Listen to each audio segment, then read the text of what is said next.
All right. Welcome to the Iceman Kicking Podcast. It's the show with cold questions and even cooler guests. And I'm your host, Coach Brother Kelly. Today we have a very special guest, Clinton McMillan, who is a senior analyst with Florida State. Coach McMillan was a 2016 national champion with the Florida Gators under Urban Meyer.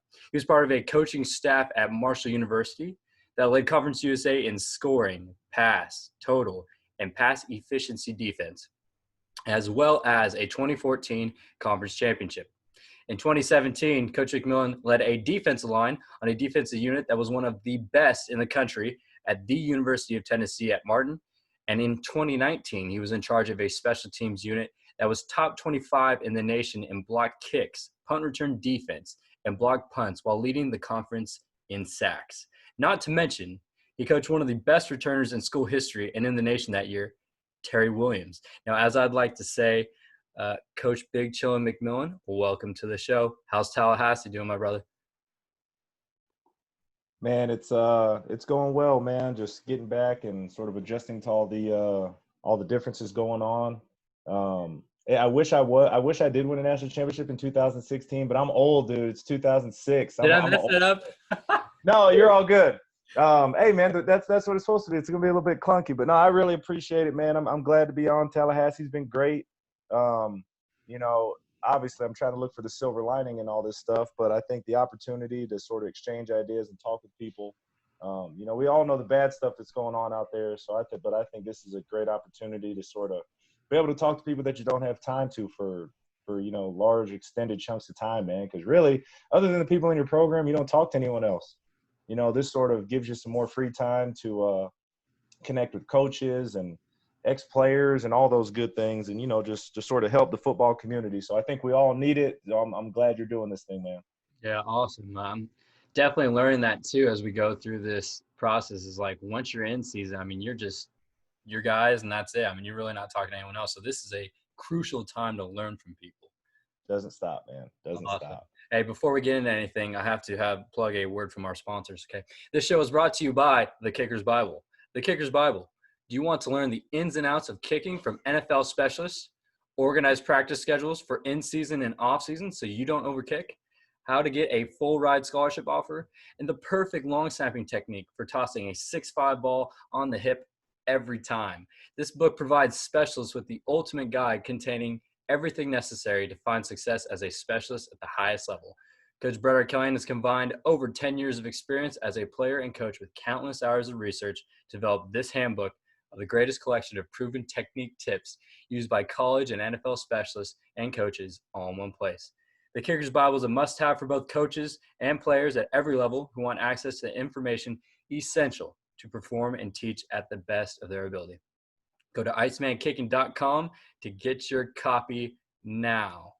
Okay, welcome specialists, coaches, dads of kickers, moms of punters, relatives of long snappers, dogs that shag kickoffs. This is the Iceman Kicking Podcast. We are here with Coach McMillan. Coach, now my whole mission here, okay, is to create a culture of specialists that have great character. They do things the right way. I do this because I would have loved to learn these points when I was a young specialist trying to comprehend how to kick without any resources or connections to professionals. Now, I'm no therapist, but let's talk about your childhood here. I know your father was from Workington, England. Tiger King was a cultural phenomenon on Netflix in April of 2020. And it's widely known that you are the Tiger King of the coaching world. I believe you grew up on a wild animal sanctuary. Can you explain to the people that don't know about your nickname and what that experience was like? Well, so growing up, my family worked around exotic animals, sort of bearing the lead and just not making it a big deal. But it was an unbelievable experience, man. My dad and my mother, my siblings, we all sort of did the exotic animal deal. And just like anything in your childhood, until you go visit other people, you think that's how everybody lives. So, growing up, I was like going to people's house, like, where's your lions at? You guys don't have like your tigers in the backyard. So it was an amazing experience, man. And, really blessed. That is like something that you never forget, and the Tiger King thing probably misrepresented the majority of people who aren't insane and accused of murder. but it was truly an incredible experience, man, to watch those things grow up from, being this big to, 650 pounds. It was really, really amazing, man. So it was different for sure. But hey, man, I figure if I can make a lion shake my hand, it's easy to go get a guy to stay in his gap, So it was good experience for me for sure.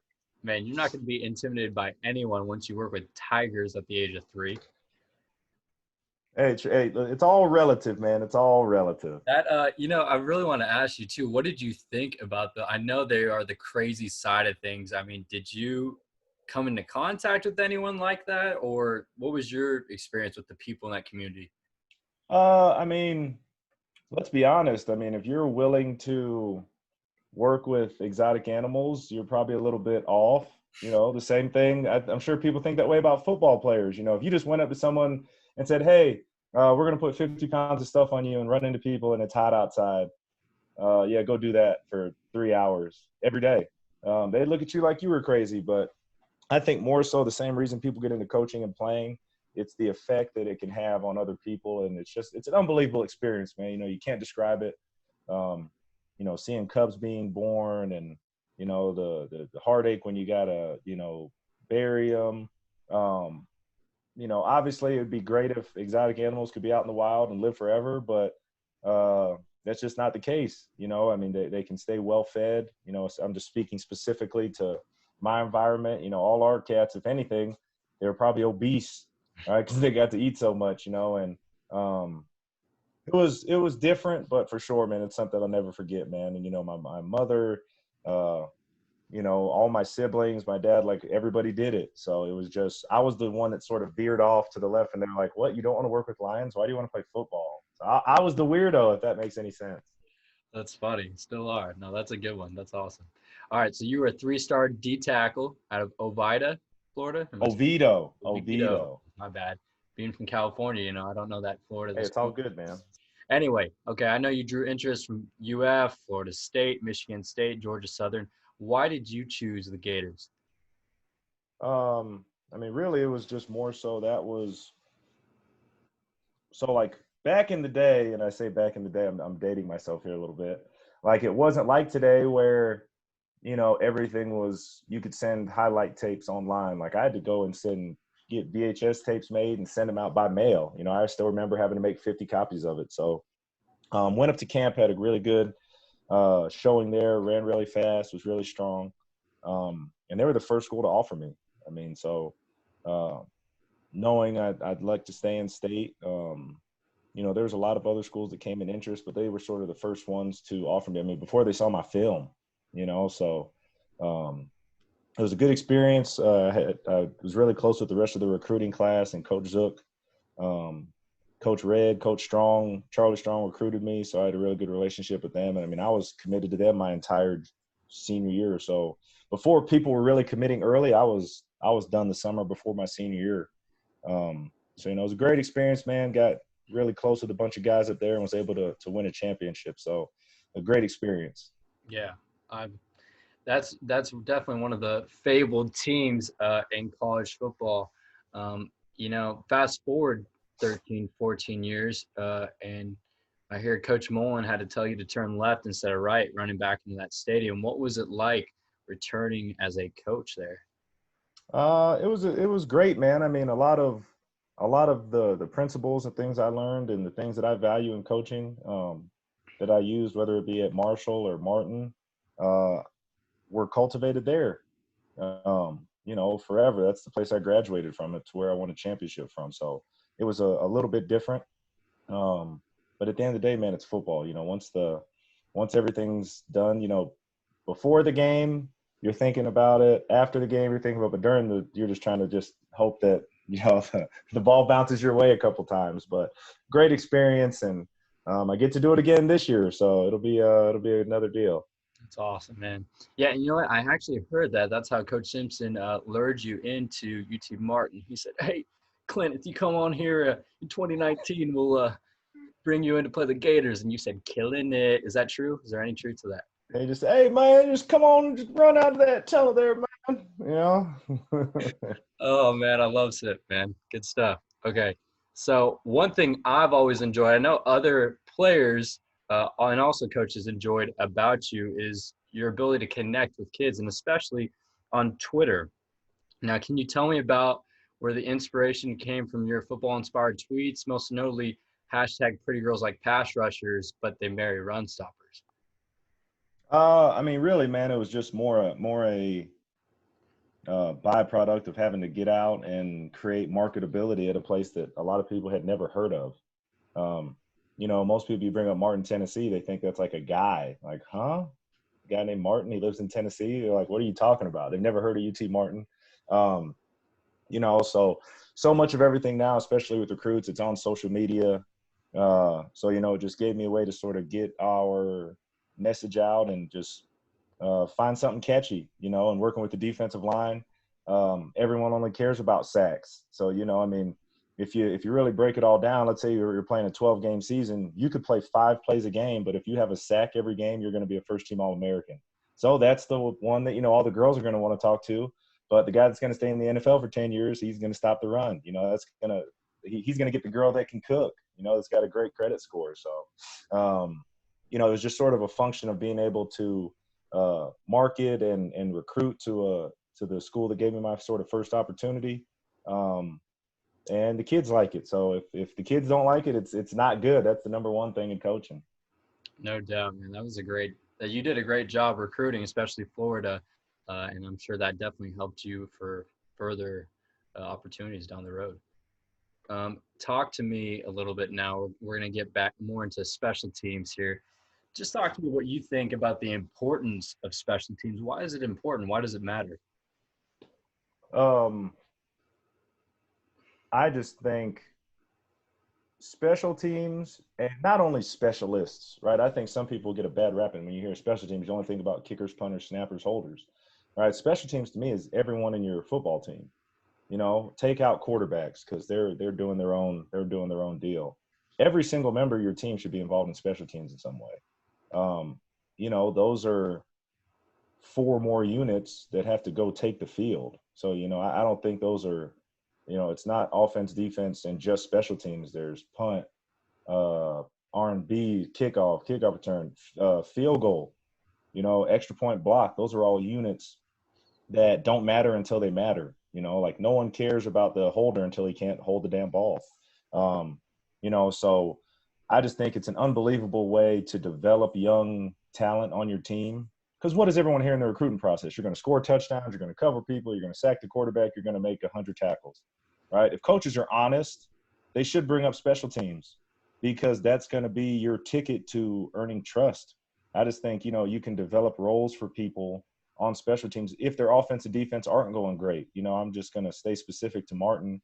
Like Malik Harris developed a role on special teams, and players, that may not be going the way they want to on offense or defense. When you give them a role and they can take ownership in that, all of a sudden they become really, really good players. Like even at Marshall, a guy before you were there, DeAndre Wilson, had some knee problems, wasn't really good enough to play corner, but became an unbelievable special teams player. Like couldn't be held up as a missile against guys that got drafted. You know what I mean? So I just think it really gives people a role, can help develop young guys, and then even older guys, if their career's not going the right way, give them a role, let them focus on that, because everyone's got something to do. And then, obviously, if you want an opportunity at the next level, there's only about 40 guys active roster on Sundays. I mean, people don't realize that. Like, take out the kicker, punter, quarterbacks. You have to field an entire football game with about 40 people, right? And then take out 3 offensive linemen because they're not going to do it. And then a first-round corner because he's not going to do it. Ezekiel Elliott's not running down on kickoff. So you're probably down to about 35 guys to play a football game with 4 units of special teams. So it's really, really good. I think it's a mainstay for developing young talent and keeping the older guys invested too. Man, I think you did a great summary of that. I was listening to Coach DePrado at South Florida, and he was talking about how, how important it is when those scouts come. It's about building your resume, right? So they're going to say, does he play special teams, and what can he do as far as that unit too? It's just another way to get in the league, just like you talked about. It's good. Um, okay, let's talk about punt. And I know, like at UT Martin, we've done a lot of different stuff. We've done 3-man shield, 2-man shield. What do you like? What's your feeling towards those different types of punts? Um, I just think today, I mean, everything in football, like offense, defense, special teams, everything is about being flexible, being able to get out in space, and being fast. So I think everyone, you need the ability to play a 3-man shield. But I look at it, honestly, I look at punt from the opposite angle. What would I not want to see? A 3-man shield, those are three guys that aren't running down the field. So now you have the long snapper, who you never count anyway, three shields, and the punter. So now there's five guys that aren't involved in coverage. So I look at it from that aspect where I'd like to be 2-man shield. Like if I'm in charge of it with the ability to get the 3-man shield if you need to. Um, I know that when we were coming up with punt return plans, if they had a 3-man shield, we were going to have big returns. You just have less people you have to block. I think 2-man shield gives you a lot more versatility as far as formations, the ability to motion guys, and I know we're going to sort of get into the personnel on those deals, but I just think the ability to line up in a 3-man shield is valuable, but I think maybe the days of putting 3 offensive linemen back there are sort of over with. Yeah, I mean, sometimes you'll see that too. I think of like MAC football when I think about it, just some big husky white dudes, and I'm like, I don't know how good they are at covering, but yeah, you alluded to that. Let's talk about what are you looking for on your punt unit, tangibles, and then also body size. Um, Specific to the shield, or are you just saying with everybody? Everyone, I mean, you could start with the shield, go the front line, and missiles. What do they need to know, and what are they built like?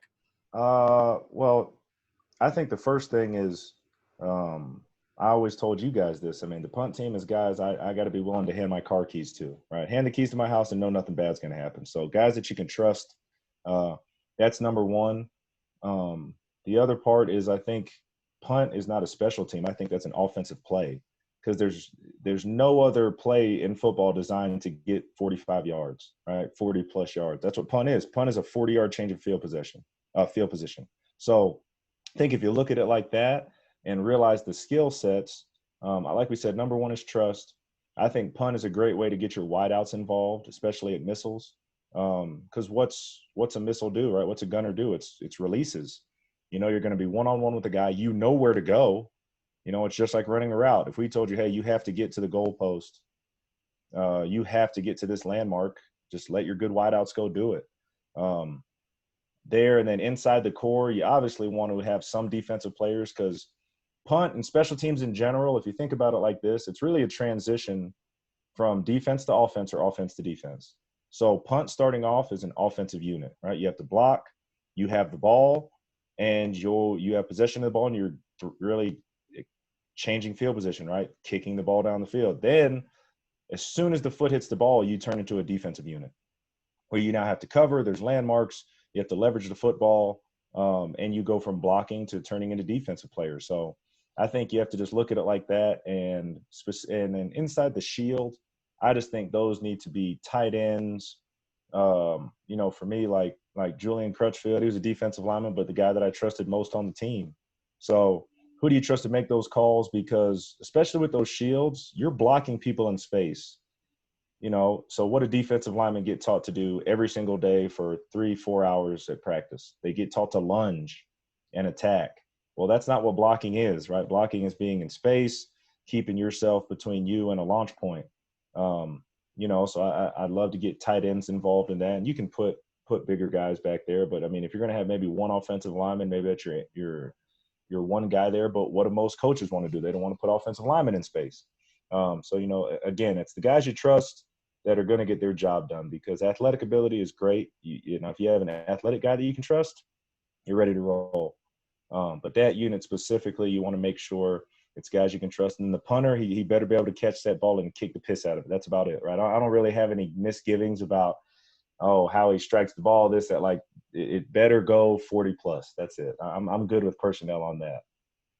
Hey, man, you keep it simple. That's important. Keep it simple for the specialists. Yeah, absolutely. We could get into so much about punters, but man, hands are everything. And that's why I tell my punters, get on the jugs machine, catch 100 balls Yeah. today. I mean, and work on your steps and getting the ball out there and releasing. I like the other thing you said about yards too. Again, keep going back to Coach DePrado, but I was watching this teams talk yesterday, and he said 49% of yards in a game comes from special teams unit. So that's so important. Your frontline guys, I know we had TJ Jefferson, who was shorter than me, man. He was like 5'7", but he was super reliable. Um, Ideally, if you have length, do you put them inside as a guard? Do you move them outside of the tackle or end, or what do you do with that? A lot of that's probably a function of who you're playing as well. I mean, you want, obviously your guards need to be probably, if you had to, and this is just the way I personneled it. Those were your linebackers or your bigger guys. The tackles for me were wide receivers or, safeties. So like for me, I wanted bigger guys because I value the A gap, right? The A gap is a newborn baby. You have to protect the A gaps.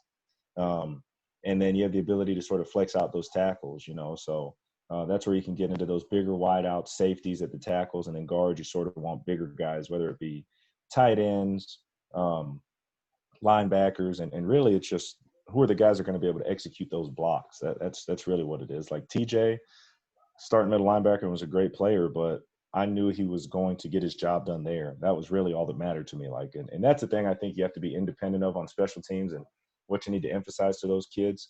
I don't care if you just got a pick six. I don't care if we're up 40 points. The first punt team is going. That is a unit that is independent of score, time, or situation. Like, there's no point where, like, if you need a break, I remember on the side, oh, he's tight. Get his ass out on defense. Like, I don't care. He needs a break. Well, then don't throw him the ball. He needs to be on punt. If you need a break, get in better shape, right? Because you're going to go on special teams. No doubt. And with punt too, it's such an important unit, right? I mean, you give up one block and changes the whole momentum of the game, no matter Yeah, for what. sure. So, yeah, that's definitely important. Intellectually, or just what do they need to know? I mean, I know it varies man and zone side, but a block point, I'm sure, is huge. What do they need to be cognizant about for you and your punt? And just understanding the launch point, right, where the punter needs to get, and I think that's important for the punter to know. To just like you see quarterbacks sometimes get sacked. It's not always the offensive line's fault, right? They got off their launch point where they're throwing. If the punter doesn't get where he needs to get, the punt team needs to know that that's not their fault. So much of that is understanding where they need to get, understanding who's rushing, right? Demeanors of guys rushing. Those are all things that I think are important, and just communication. I think when you think about communication, you think of quarterbacks, offensive lines, you think of linebackers talking. It needs to be a symposium as far as communication on special teams. Just knowing who to block, knowing what the issues are, because there's going to be problems. I mean, guess what? Every time you punt, probably someone's unblocked. You just got to make sure he's far enough away that he can't affect the play. So I think smarter. There's never been a football team where you said they're too smart. So just always growing their football knowledge and understanding the why, I think just always helps. Special teams, especially special teams for sure. Yeah, special teams, especially for that too. But talk me through. I like that you giving me good points now. What to focus on with my guys, especially when I implement my own punt. All right, now you're installing it. You're just getting into camp. Who knows when it'll be this year? Hopefully, we're starting August. But walk me through your first couple of practices. What do you stress? What's the progression? I mean, I think the main thing is expectations, right? They need to understand the importance of the unit. Um, Understand this is not a smoke break, right? This is not where you go to just to hang out, right? This is a unit that's going to be critical. The importance to the rest of the team, the importance in the yardage, the difference between, and I think that goes for the punter too. The difference between the ball being on the 25 after a touchback and inside the 5 is colossal. So just understanding the effect they can have on the game, more so than the X's and O's. I just think it's the expectations, because coaching, that's your job, right? That's my job. Those are coaches' jobs. But these kids need to understand the importance of the unit, and whatever you do on offense or defense, I don't care if you rush for 200 yards, right? If you miss a block on punt, that's not okay. You know, if you get blocked as a missile, like, I mean, I'm sure you heard that in the meetings. I would tell the guys all the time, what happens if you get blocked? You can't be blocked. It's not even an option, you know? So I just think that mindset is critical. Yeah, there's a cat crawling on my back. Hold on, I'm trying to get her off. Get off. Wildcat? Okay, just a normal one. Yeah. Yeah, not that kind of cat, but I think that's important, is just to emphasize the importance of the unit more so than, I think, you know, the techniques. I think those things will get taught, but the expectations and the importance of those units outweigh everything. No doubt.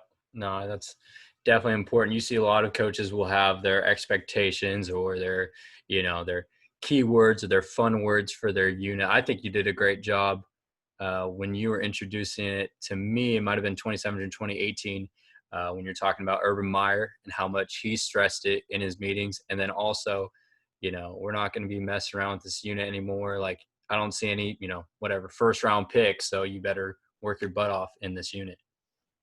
Yeah, I mean, that's the part I think it's important to just stress to your kids is, and also with anything, like, you have to let them know what's in it for them. You know, letting your kids, hey man, like, let's not shy away from it. If you're at a place right now, or any of you first team All-Americans, or you projected first, second round picks, if not, this is, like you said, this is going to be your resume. This is what's going to get you a job. You know, Antonio Brown earned his way on punt team as a 6th-round pick. You know, and you add value that way. I mean, that's the reason there's special teams Pro Bowlers. You know, you want to earn a job, add value to what you can do. I like that. And then Antonio Brown lost his mind. So, but yeah, he was definitely impressive. Completely separate discussion, but Yeah, he still yeah. put up big numbers in his career. Talk to me. A lot of coaches have, and I know this is clinic talk, but it does really, as a player and even as a young coach learning, some of these things that you taught me really stuck in my head. What do you like to say?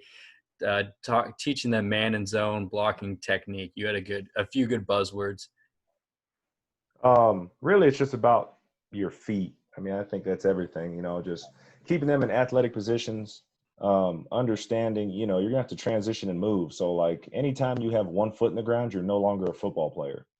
That was something I always sort of tried to emphasize was, you know, if you're in a good, powerful position, you can change directions, you can get your feet in the ground, you know, you can generate powerful angles.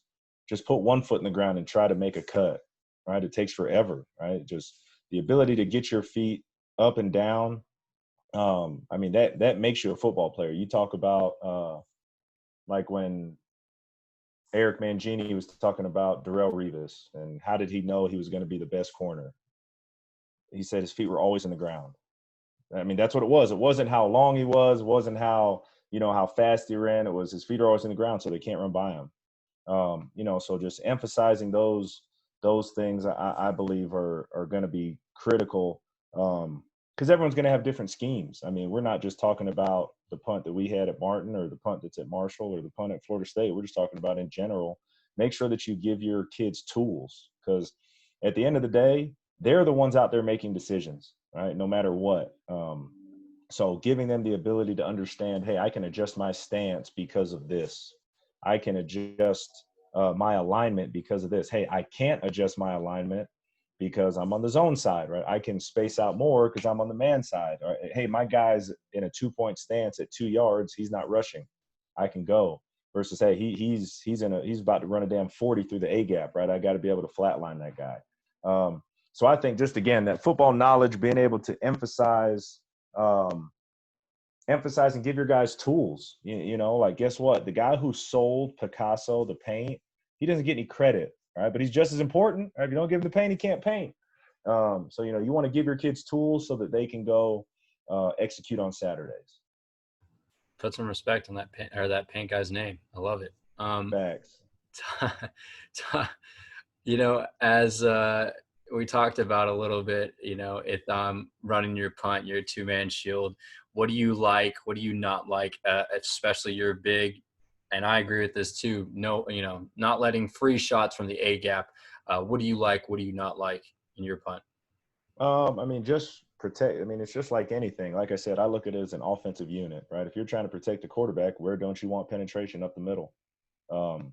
So understanding where that launch point's going to be, teaching your punter where he's going to be protected, but letting those guys know, like, hey, like this can't happen. Well, coach, he can't cross your face. Well, coach, he did. That's not even possible. Don't even let that enter the realm of possibility in your mind. And the problems you see, I believe, on all special teams is lack of fundamentals. I mean, really, if you look at it, there's not too many times that you're just out schemed, where you're just like, damn, we don't have an answer. What it is you either, starting with the coaches, you didn't emphasize it enough because it's never the kid's fault, um, or they just didn't execute the technique, which again falls back on us because we didn't emphasize it enough. If a kid gets outside of his framework, if he just, loses his mind out there, I'm sure it happened on Tuesday, Wednesday.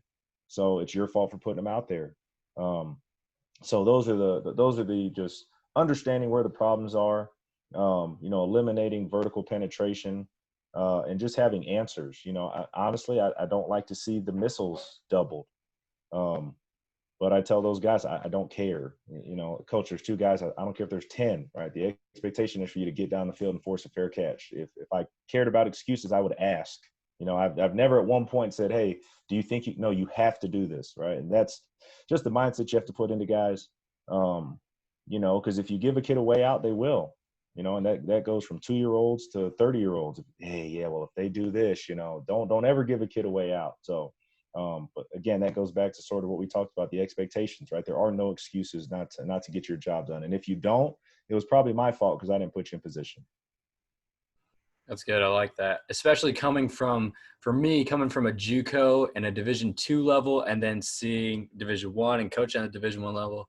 That's the biggest difference to me that you see, is that it's like the expectations and the demands from the high level coaches. That's what pushes players to be great. At the lower levels, sometimes it's fundamentals might not be perfect, or they might not really be asking as much of the players because they don't think they can do it. But I think with any great team, you have to ask as much as you can from your players. If they don't get there, fine. I mean, you lift them up, but yeah, you need to ask, have big expectations from your guys, no matter who they are. Yeah, for sure. I mean, I'm sure you looked at it whether you were kicking or coaching a guy, if something didn't go right, if you didn't hit the ball the right way, it was never the scheme, right? It was probably your eyes weren't in the right place, right? Your feet, you were out of an athletic position, right? Something happened, the snap was behind you. Like all those things happen, that get you out of your fundamental base. And I just think, just real quick, just to touch on that too, I think it's always important as far as you talk about things to practice. You have to practice what happens when stuff goes bad. Like it's easy just to give you a perfect snap every time, but I think that's important too, is teach that punter. Let's say that your block points, your launch points, 2 yards to the right, or it's behind the outside leg of the guard or the inside leg of wherever it is, but the snap pulls you to the left, right? The launch point doesn't change, right? You have to get the ball and get back to the spot where you're protected at. Teaching those guys what happens when, hey, let's say that a guy makes a good move and he does somehow cross your face or does get vertical penetration or gets a great jump off the snap. Just giving them tools to be able to function, where you can't just, say, oh yeah, well, they got us. That's a really bad answer. And that's how you can lose ownership. I mean, of your kids, where if you just tell, yeah, well, they just got us here, nothing is more demoralizing to a football team than just, well, sorry guys, better luck next time. That's bad ball. Yeah, and definitely the head coach doesn't want to hear that either, right? He doesn't want to be like, oh, well, yeah, that coach couldn't fix Yeah. it. So Yeah. it's funny you say that too, as far as situations, because it's like, I'll give my guys drills where it's a bad snap drill, a bad hole drill, where the laces are facing you, or it's a bad tilt. Punters, we work on high snaps, moving our feet. That's definitely something that needs to be worked on. I don't think enough specialists, but teams in general really work on those bad situations. That kind of leads me to my next thing too. And if you have any tangents, man, feel free to go on them. I love hearing those from you. But talk to me about, a lot of coaches will stress different situations before the season and during the season that they want to address. For example, when you should fair catch the ball on a kickoff, when you shouldn't, if it's like right by the sideline, it's about to roll out, let it go. Different times where you should take a knee, in the end zone, or you should take it out. What is something that you work on situation-wise with your punt and punt return teams? I think specifically starting with punt, I mean, the two that you emphasize the most because they're going to happen is, when you don't have normal operating time, right, which means you're backed up, you're inside the 4. Um, I think that's important not only for the punter because he can't step, um, but it's important for the blocking, right, to understand right there. We don't really care about coverage right now, right? We got to get this damn ball out. So that's one. And then obviously, I think the pooch stuff, sky punts, where that's something that we talked about, the change in field possession between the 5-yard line and the 25. I mean, that can win and lose you games. And it's all goes into team football, right? No, what's going to make your defense really happy? Going out there and the quarterbacks, is on the goal line. Coming out of the end zone, you have a chance now to flip field position, put points on the board as a defense, or just get a 3 and out, and now you get the ball at the plus side of the 50. So I think those two are the things that everyone should always focus on, and teaching those missiles, how to down a punt inside the 5. That's something that we work on independently. And I don't think you have to do it with the punter all the time. Just having someone throw a dirty ball down there where they have to get it down, and simulating those situations more than anything. You're not going to be able to have a guy run down 40 yards, 45 yards, 5 or 6 times and down a punt. So whether it's putting them on the 10 and just you give them a 2 whistle or whatever that thing is, to understand, those situations. And again, you have to give your guys tools. Most punt missiles probably don't know that you can catch the ball. Probably over half of them, I would say, like, if you get down inside the 5 and the returner runs away, you don't have to wait for it to catch it.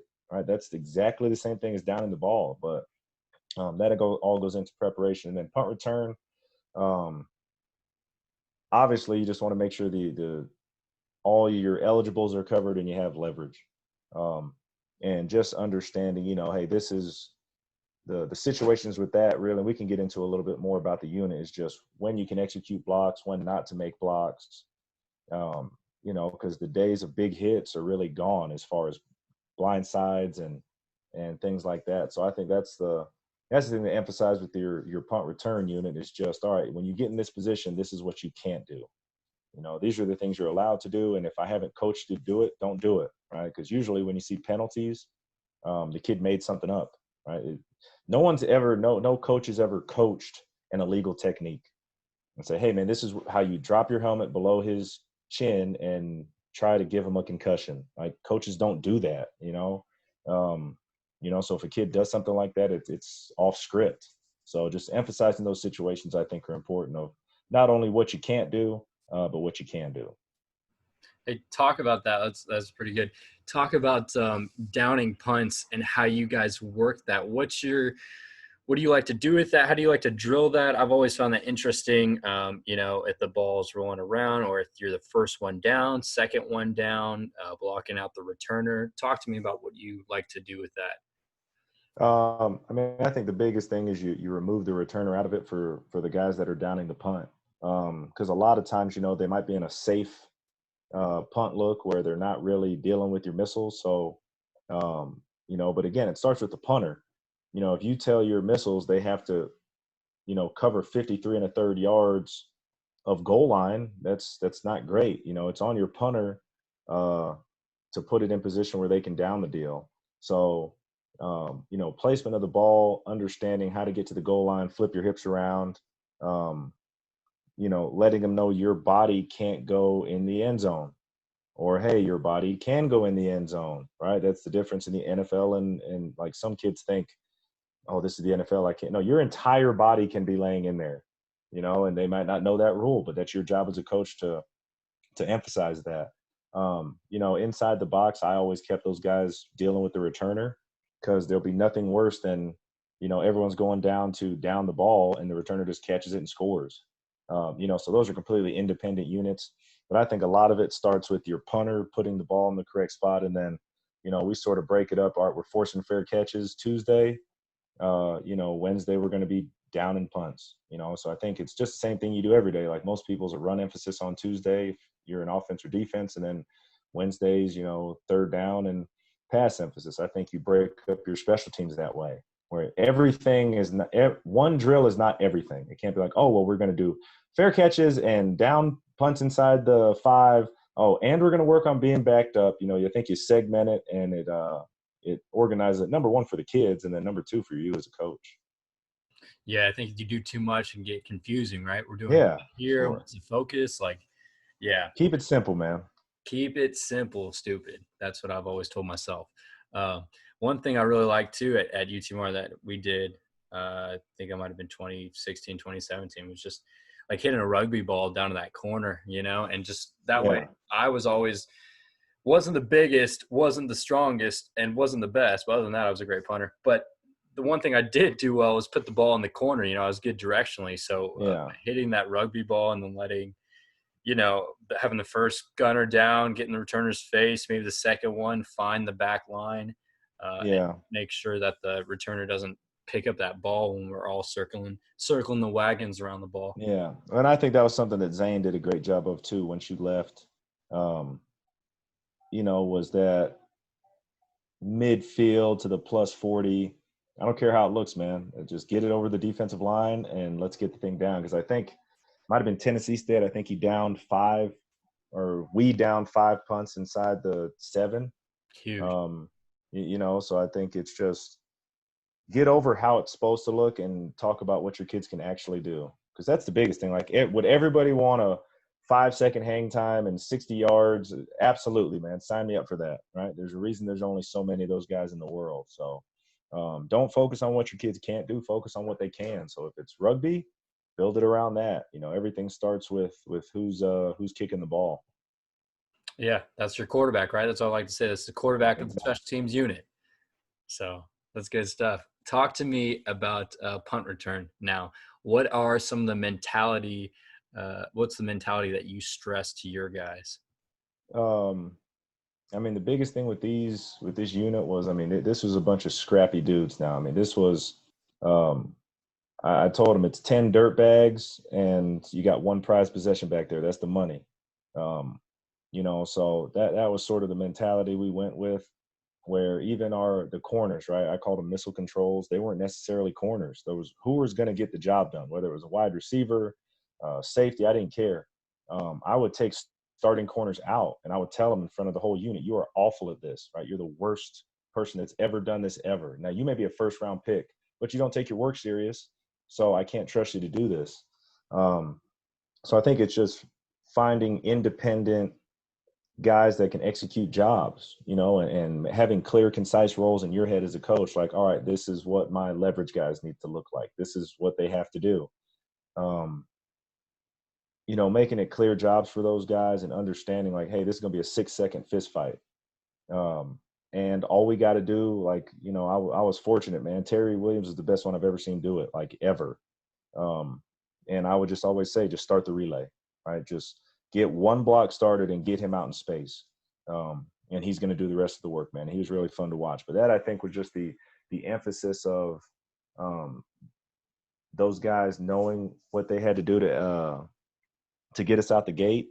And then number 2 is just let them know you might only get 1 shot at this. You might get none, right? But the one time you go out there, there's never all right, man, let's just fair catch and get out of there. Every time you take the field needs to be an opportunity to score and change the football game, right? You may not block a punt. Like Donnell Williams turned into a great punt rush guy. Never blocked a punt, but punters were terrified. Teams had to start motioning in and cracking him. All right, so that's time they're spending doing that because he was just so good getting around punters, and he was long and just made it uncomfortable on them. And then just the returner, just another guy you got to be able to hand the keys to your house to and just say, hey, man, at the end of the play, I'd love for you to score. We were fortunate with Terry. He led the nation returning, but don't turn the ball over ever. You have to own the football, man. Don't even put that thought process in their mind, because I didn't really ever talk about that. We just say possess the ball, right? At the end of the play, we need to possess the ball. I've heard own the football, which is a great, great term. With Terry was a little bit different because, I told him, I don't care if the ball's on the -1, you're fielding the ball. That's how dangerous he was. I sort of threw a lot of rules away. because of how explosive he was and the type of kid he was and how he worked. But I think those are the expectations you need to have. And not only that, when you get that mentality and it works, I mean, those guys were like crazed dogs, man. Like the entire team would start getting on. Like when it was fourth and 7, like everyone was excited to see what was going to happen, So, and when you're successful with those units, other people want to get on them, and that again goes back to like what we're saying, cultivating culture. When you have starting wide receivers like Jalen Moore, right? He's a undrafted free agent with the Ravens. He was like, Coach, let me get on punt. Let me get on punt return. Let me get on punt return. I said, no, I'll never let you field the ball ever. Right? You could go be a 10-year Hall of Famer. You will never get on this unit. But it was just good to hear from him and want to be a part of those units, man. But guys find ownership. Last year, like we had the one kid, D-Ray, he was 5'6", 140 pounds. Like we had to order little kid pads for him. But was a starter on that unit all year. Defensive linemen found spots. Cecil Cherry found spots to sort of carve out jobs on there. So I think it's one of those units that you can really, skill set. You need a certain amount of skill, especially at the returner. But you got to have a bunch of scrappy dudes. That's the biggest thing. I think every coach wants that for their unit, right? For people to just get jacked up and pumped. That's something I definitely respected about you and the units that you had was, the amount of intensity. I've been around so many coaches where it's just like, all right, let's just take the ball back and like go to offense. It's like this special teams in general is a way to change the game and make a, huge impact, swing the momentum. And that's what you guys did. So that's pretty cool. Yeah, no, and the kids always did a great job, man. Like that's what the thing I'm most appreciative about those special teams. They let me coach them hard. Because at the end of the day, I can have all the best ideas in the world. If the kids can't execute them, it doesn't mean anything. So they let me coach them. They did an unbelievable job, man. Because if we were last in the country returning punts, I might not be on the podcast. So shout out to the R&B team. They did an unbelievable job, and Terry and and just that whole group of guys for buying in. No, you guys had a lot of success last year. That was fun to watch. Talk to me a little bit. How do you build that around your punt returner? I mean, okay, yes, you have a Terry Williams who's a freaking dude back there, right? What things did you like to do to get him into space, or what did you how did you build your unit around a good punt returner? The first thing you sort of look at is who is like nothing got me more fired up than going against a good punter. Because with all due respect, not every punt, like it's hard to get returns off a bad punter. So you look at his really big returns, it's because the punter was really good. Like one of his biggest returns of the season was against Kentucky. And that punter may be the best I've ever seen, like ever. He was like 60 yards every single time. So him, the kid from Jacksonville State, the kid, the Aussie from EKU, like those guys that can really kick the ball, you're like, all right, we're going to have a shot. The next thing, that I look at is who don't we have to block? How many guys do I have to work with? We're going to have a certain amount of guys rushing the punter every week, but who don't I need to deal with, right? If you got a left guard that's a bum, right, and he's going to stand there and protect, or, you have a right tackle that he's just on the unit, and, it's not hard to tell. You watch film, guys that don't take these units serious. And I start licking my chops as soon as I see that, right? If they have a 3-man shield, I'm fired up because we're going to get a return. If they're a pro-style punt, how you're going to handle their missiles. We didn't double a lot. We had that ability. But I told those corners, those missile controls, you are by yourself, right? And gave them tools to be able to keep those guys away. But it's not hard to tell well-coached units, looking at the tape. So guys that didn't emphasize special teams, we looked at as an advantage. But it was really letting them know, hey, these are the guys that we have to block. Hey, because if you watch every fair catch or every it's probably 3 guys. It's probably one of the missiles or both missiles, and then one guy within the core. Get those guys blocked, right? Everyone else might just be out there hanging out. Not necessarily, but certain times you see that, and that's when you have a chance to make a game-changing play. Good. Okay, so tell me, you found the guy who's he's making all the plays. This is the guy he's made every tackle on this unit. What are you teaching your guys to get them held up I know people say it's a 7-second rodeo, right? What are you teaching them? What tools are you giving them in order so that guy doesn't make any plays on you? I mean, I think it's again in that mindset. I just tell my guys every yard that you can hold them at the line of scrimmage, that's 10 yards for a good returner. And we have the best one in the country. So it's probably going to be more than that. Um, just being able to show them, showing rush demeanor, showing them where to place their hands, being able to dictate their release. That's something we got into this past season. Was, what does everyone say? Oh, let him go the way he wants to go and just widen him. I mean, name another thing in football where you would ever say, let a guy go where he wants to go. You don't. So we wouldn't do that on punt return. Like, no, we're going to make him go where we want him to go. We were never going to let a guy dictate anything that we did on special teams. So, just maybe it's whether having two people run through him, having a guy chip him, having a guy, a vice guy, just to sort of nudge him. I mean, all those things you want to be able to have. And it's just, again, it's tools for your kids to, you got to scratch the itch, man. What's the itch, right? The left guard makes all the tackles.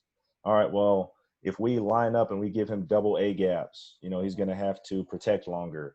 If you twist a guy in front of him, he's going to be slower. If you stem, is he gonna back up? Or are they going to check the protection?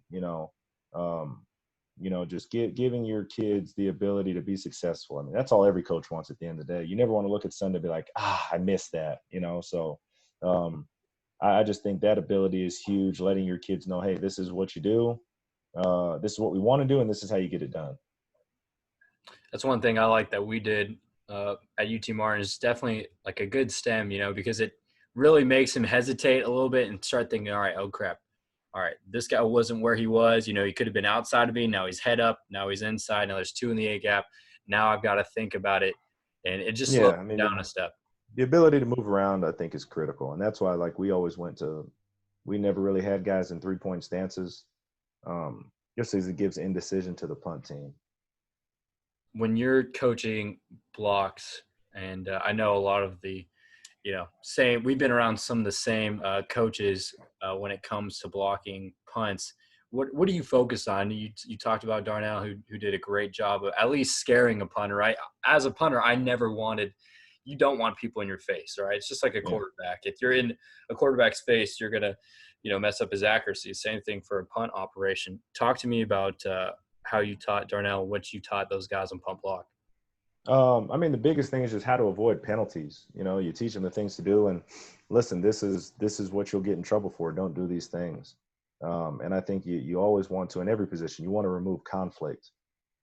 So the guys that were going to, pressure the punter, that's all they did. They didn't rep anything else. They didn't rep holding people up. They didn't rep, downing any, this is your entire world, right? This is all you do is go pressure punters. That's it. That's your whole reason for existing on this unit, right? You might have just went and scored a touchdown. You might have just dropped a key conversion on third down. I don't care, right? So the emphasis of, getting that bad juju out of your brain and then switching yourself into the right mindset.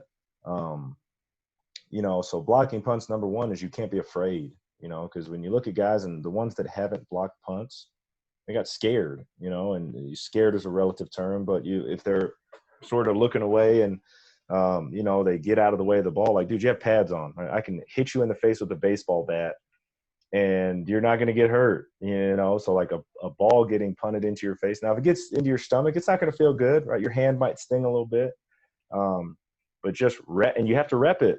That's the number one thing. You can't get mad at a kid if his first time blocking a kick is in a game and he doesn't know how to do it. So you have to get those live reps and have a punter do a real punt, and you have to run through and take it off his foot. Now, you might only get that 1 or 2 times in camp, but those are critical things to do.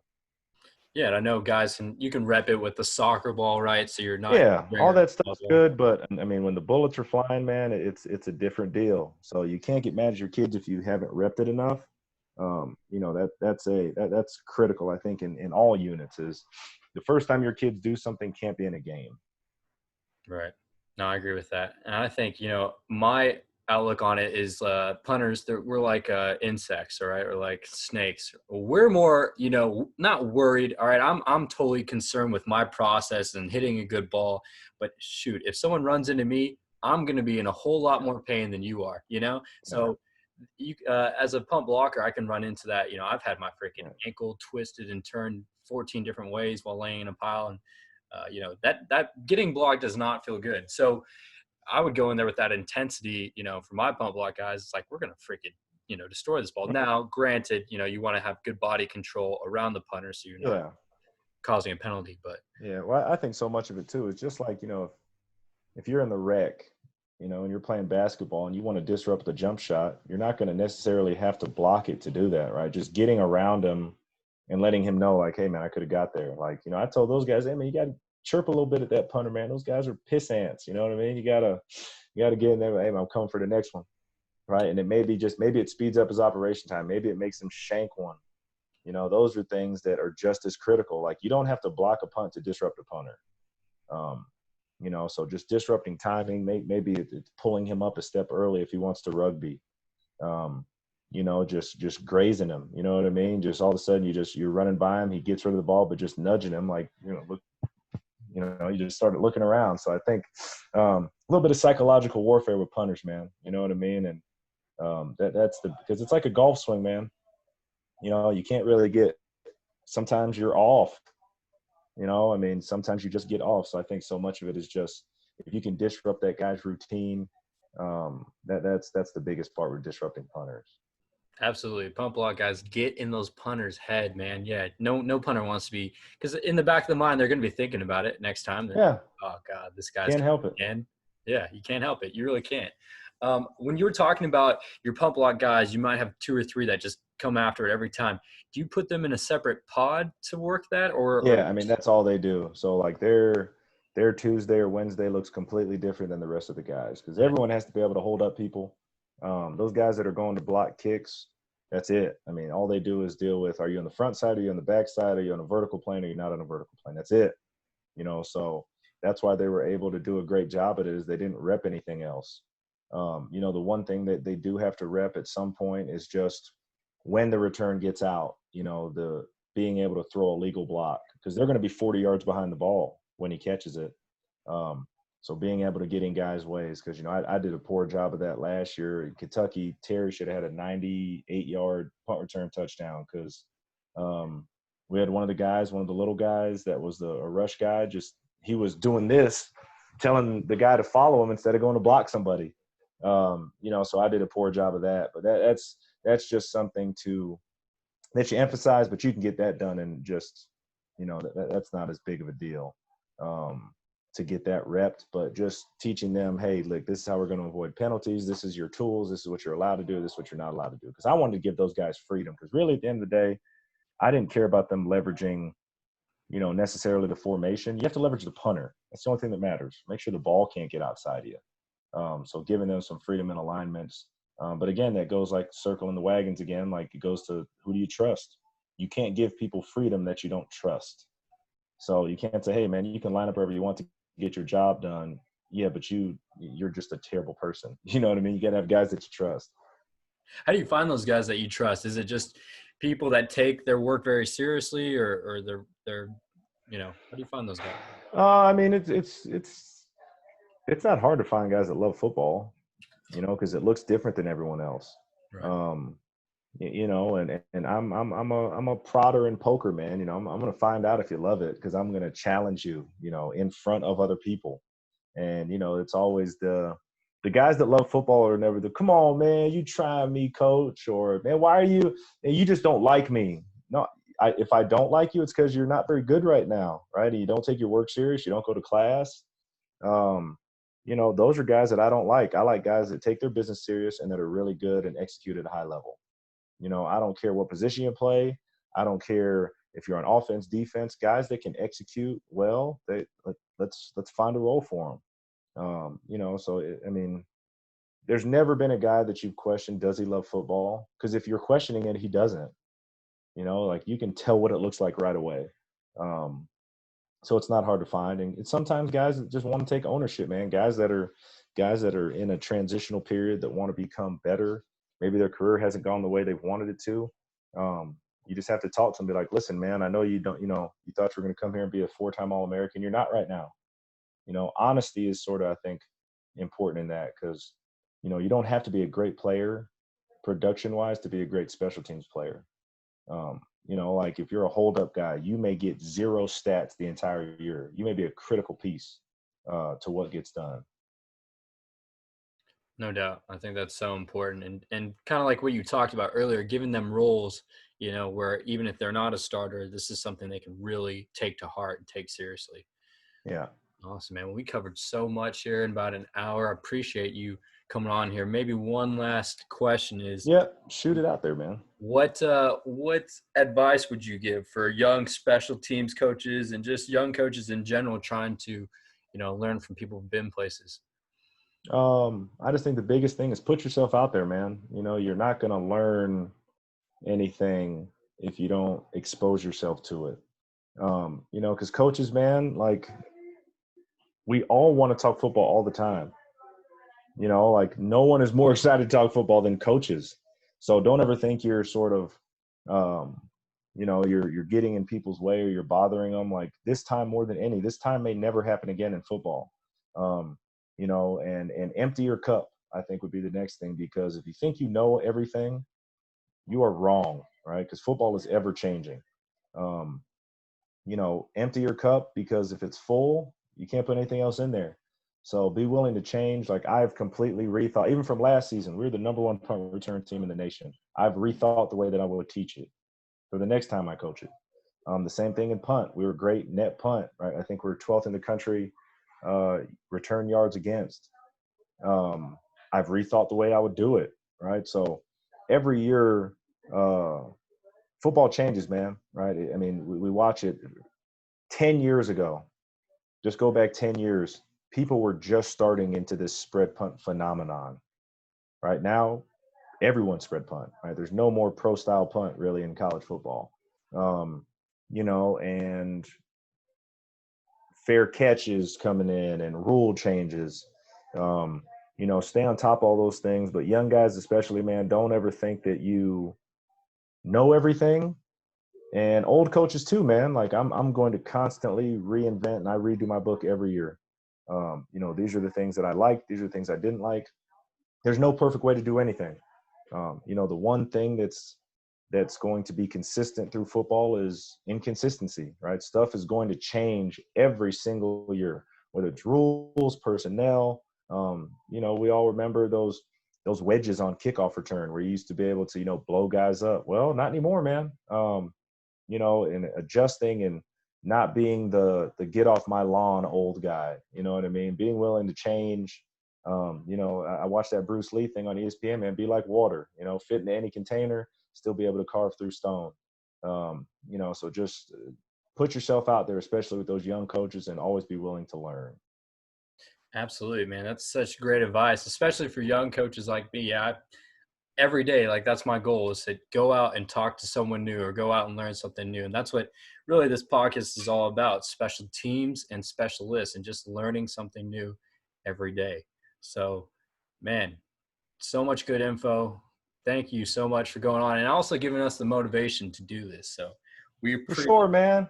Hey, and everyone listening, man, y'all order my dog's book, man. Y'all stop playing with my guy, man. Iceman Kicking. Go get the book, The Kicker's Bible. Order the thing.